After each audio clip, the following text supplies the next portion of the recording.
Hello, friends. This is Dave Hurwitz, Executive Editor at ClassicsToday.com, here with CPO's Theodore Gouvy box. Who was Gouvy, you may want to know. Well, he lived from 1819, there was the 1819 to 1898. So he had a fairly long, healthy life. He spanned the 19th century.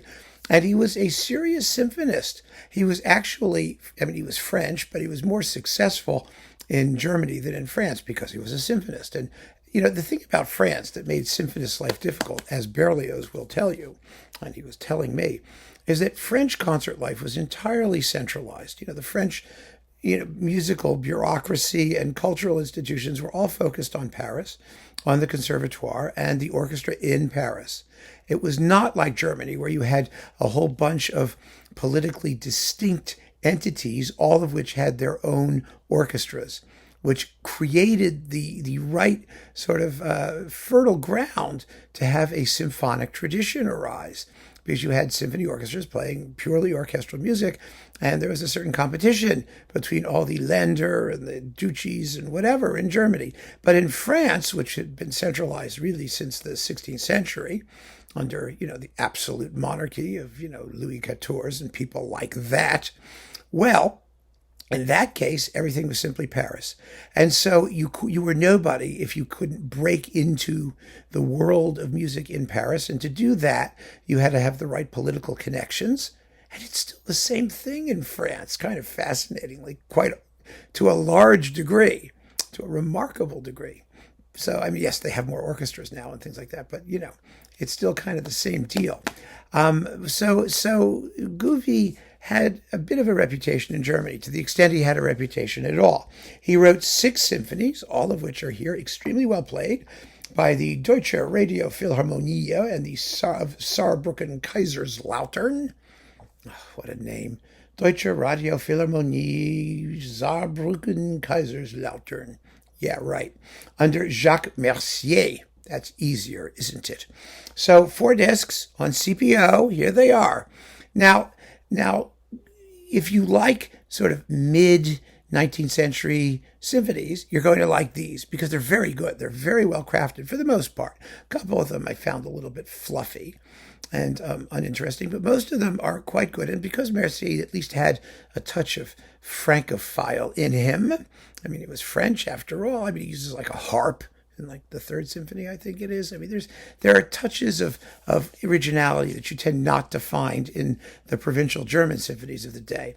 But that said, he knew what he was about. He was another one of those composers who was independently wealthy. He could do whatever he wanted. So he didn't really need performances. He didn't really need recognition. Hence, he got none.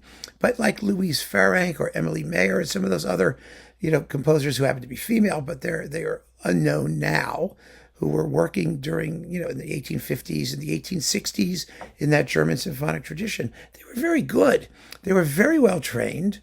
And Gouvy was definitely one of those. Now, if you want to sample him, these 4 discs are available separately, first of all. So numbers 1 and 2 are a lovely way to begin. 3 and 5, they're on one disc. Another disc has 3 and 5, which are also worth hearing. Another disc has Symphony No. 6 and the Sinfonietta. That strikes me as the least interesting of the batch. And I've reviewed all this stuff on ClassicsToday.com, the individual discs. So I really suggest that you go over to ClassicsToday.com and read those reviews. Just read them, because they're not very long, and they give you more than I have time to talk about, in this particular format. And there are sound clips and things like that, too, with some of these. So, you'll get a sense of what they are. However, if you want to have just one disc to get your Gouvy going, then I would suggest, if I can get it out of the box, this one. This one has Symphony No. 4, the Symphonie Brève, and the Fantaisie Symphonique. These are interesting. These show Gouvy sort of working on his own, his own wavelength, shall we say. Now, the 4th Symphony, it's his Opus 25. It's in D minor, and it's a masterpiece. It's a big, passionate, it's only 27 minutes long, but it's a passionate, exciting, really dynamic work. It's wonderful. Absolutely wonderful. It's one of those "where have I been all my life" or "where has this been all my life" type works. You know what I mean? It's really, really good.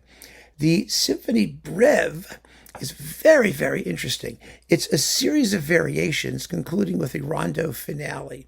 It's only about 14 minutes long, so it is breve. It is short and clever and interesting, and really it's a completely unique structure, and it works beautifully. It shows, Gouvy was his own guy. He really was, not just because he was independently wealthy. He was his own guy as a musician, too.